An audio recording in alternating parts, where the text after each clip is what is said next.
Բարև ձեզ սիրելի հայրենակիցներ, նոր մտածում եմ անգլերեն մի հատ լավ բառ կա, կոչվում է self-made։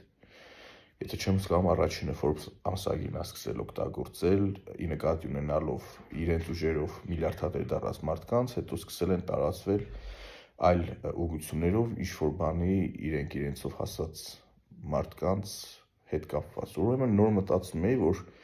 մեր ազգը self-made մարդկանց չի սիրում, իրանց սեփական ուժերով։ Ինչ է նշանակում self-made։ Self-made նշանակում է իրանց սեփական ուժերով առանց հարուստ հայր,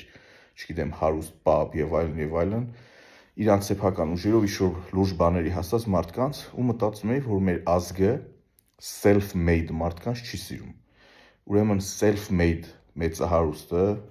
հաստատ ձեռքերը կեղտոտ է, ձեռքերը արյան մեջ է, մարդասպան է եւ այլն։ Self-made լրագրողը հաստատ ծախված է, որովհետեւ նա չի կարող արդար եւ անարդար լինել։ Self-made քաղաքական գործիչը հաստատ կամ ինչ-որ ռուսի ագենտ է, կամ չգիտեմ, սրա ագենտ է, նրա ագենտ է։ Եվ ինչ էի մտածում, որ առհասարակ այո, self-made որևիցե արտաքին գեղեցիկ տեսք ունեցող կինը, ուրեմն հաստատ մեկի սիրուհին է։ Սա մեր ազգին բնորոշ բաներ է, որը որ միասին պետքա փորձենք ջարդենք եւ վերջ տանք այսպիսի մտածելակերպին։ Սիրեք self-made հզոր մարդկանց։ Շնորհակալություն։